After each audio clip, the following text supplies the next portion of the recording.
Last time, we discussed the possibilities of another company taking over during a time that we all remember belonging to Nintendo. But before we could do that, we had to first relive a dark moment in gaming history in the US. However, with history changed and Nintendo's new console now being a failure, as well as Sega taking over for the 8-bit generation, what exactly happens now? Without Nintendo or Atari as a threat for Sega, why would they even bother with a new console? The Sega Master System is now doing fine. Yeah, we all know what that 16-bit console is, but the real question is, if neither Nintendo or Atari can give Sega a reason to make it, then who can? Let the console war begin.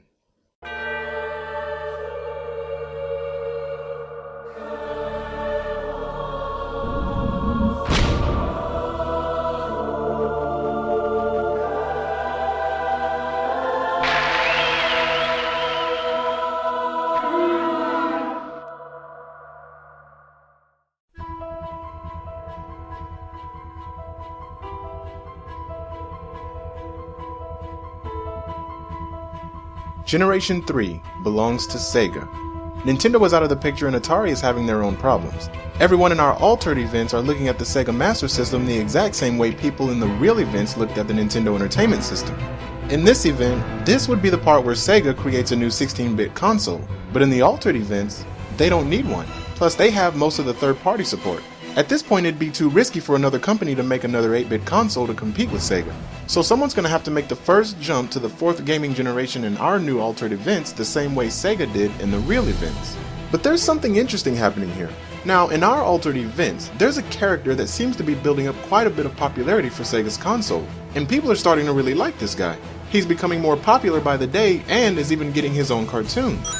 Nope, it's not him. He isn't needed. Without any character to compete with, Sega doesn't need to create a character like Sonic the Hedgehog. Hell, they don't technically need to create any character. But that brings up a question, doesn't it? If they didn't create a character to become popular, then how did a character become popular and who in the hell is it? Well, that shouldn't be too hard to figure out. Remember, Mario wasn't created as a way to compete with anybody. He was just a simple character made by Miyamoto that just so happened to become popular. But Sonic, on the other hand, was intentionally made to become popular. Hell, if you think about it, Mario didn't even really have a personality until he got his own cartoon. Damn, that cartoon was awesome. But it's funny, isn't it? Sega ended up creating a character that was supposed to be the cool alternative to a character who technically, gaming-wise, had no personality at all. Hell, even in Super Mario RPG, everyone else had personalities, while Mario was the quiet guy that never said anything and only used motions to communicate with other people.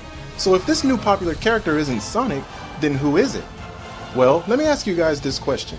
In the real events, what character, before Sonic was created, gained a little bit of a fan base but without Sega heavily advertising him or even giving him any kind of personality, yet still wasn't popular enough to compete with Mario, making Sega create a completely different character to use as a new mascot? That character is now in our altered events, and here he can't be overshadowed by a character that was made for a failed console. Of course, the character I'm referring to is Alex Kidd. In 1987, a platform game was released in the US that involved 17 stages with a lot of different monsters and one single character to play as. It was a side-scrolling game that took place in a fantasy world called Miracle World. Wait a minute.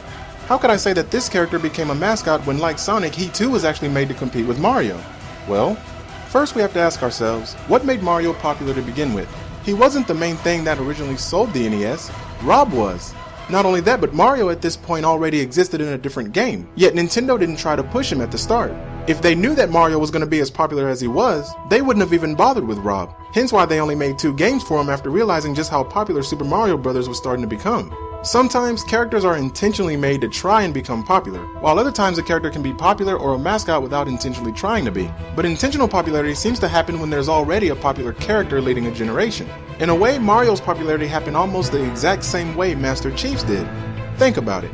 When the Xbox was released, at that point Nintendo was no longer leading. Sony was. But as we all know, Sony never really had a mascot. So that tells us 2 things. Master Chief, or Halo, wasn't created to compete with Mario, and since Sony had no mascot and a lot of popular titles, Master Chief wasn't even made to compete with anything Sony made, especially when you realize that first-person shooters didn't make the PS2 successful. So what was Master Chief? An accident turned successful.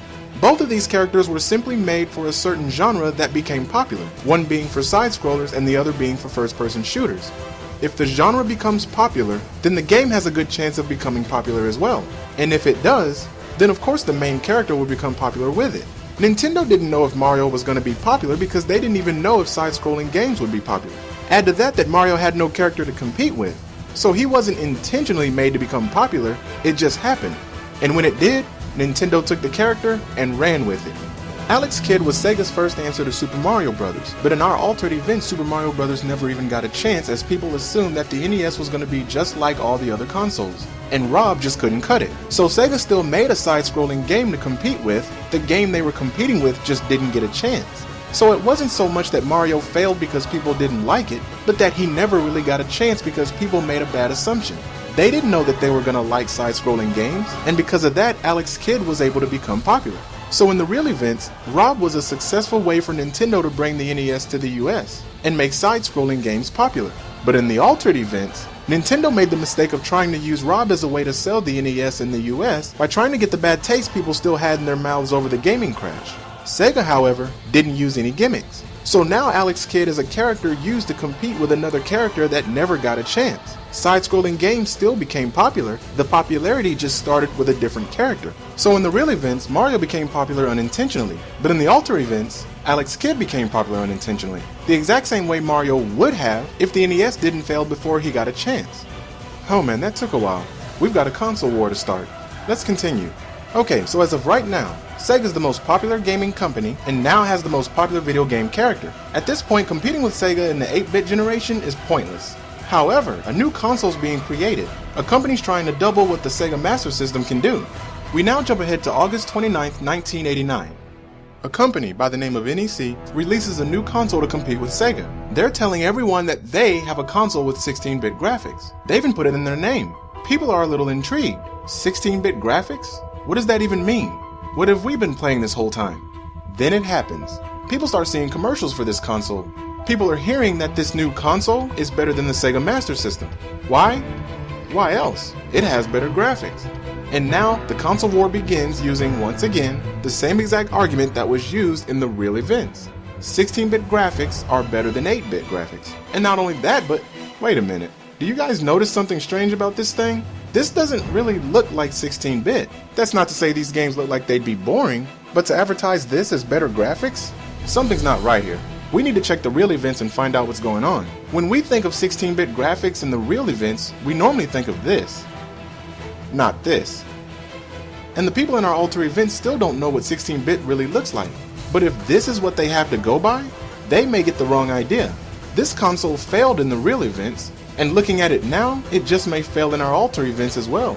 Let's see if we can find out what went wrong here. The TurboGrafx 16, or PC engine in Japan, wow, what a name. Then again, it could have been worse. It could have been called the Wii U. I'm kidding, calm down. The TurboGrafx 16 was a console with an 8-bit CPU and a dual 16-bit GPU. It was marketed as having super graphics and sound. However, when Sega released the Genesis, they also made an ad campaign making fun of the claim that this console really was 16-bit. Now, we have to take what Sega says with a grain of salt. As most of you know, Sega's always been that company that talks trash about the competition. Be it with Nintendo, You can't do this on Nintendo, Genesis does. Super Nintendo, The Sega Genesis has blast processing. Super Nintendo doesn't. and hell, even Sony PlayStation. Only Sega Saturn has three 32-bit processors. Oh, 3 processors mean better gameplay. Sony PlayStation only has 1. But with us looking at this, does this really say 16-bit to you people? Is this really a console that in our altered events would make Sega think a new console is needed? Is this really a console that can truly represent the 16-bit gaming generation? While it may have been marketed as a 16-bit console, as I said earlier, it only has an 8-bit CPU. So instead of using graphics as a way to hype up the TurboGrafx 16, they instead called it the console that had more million instructions per second than the Super NES and Genesis did. So they pretty much played the, we'll talk about what makes us better by only talking about our strengths. But that didn't work for them the same way it did for Sega and their blast processing gaming. Sadly, in our altered events, they felt it wasn't needed to talk about that kind of stuff when their console was obviously more powerful than the competition. But sadly, this creates a problem for us. How can we start off a new generation like this? This means Sega still has no reason to make another console. We can't get a console war started if what was supposed to start the next generation was seen as a lie. People are starting to think that this whole 16-bit thing was just a trick the company used to try and sell the console. But it didn't really look all that much better. We need someone or something to truly get the next gen going. A console to truly show them what the next generation is really all about. Whatever gets advertised needs to tell the truth about what it really is. Because the last thing we need at this point is a repeat of 1983.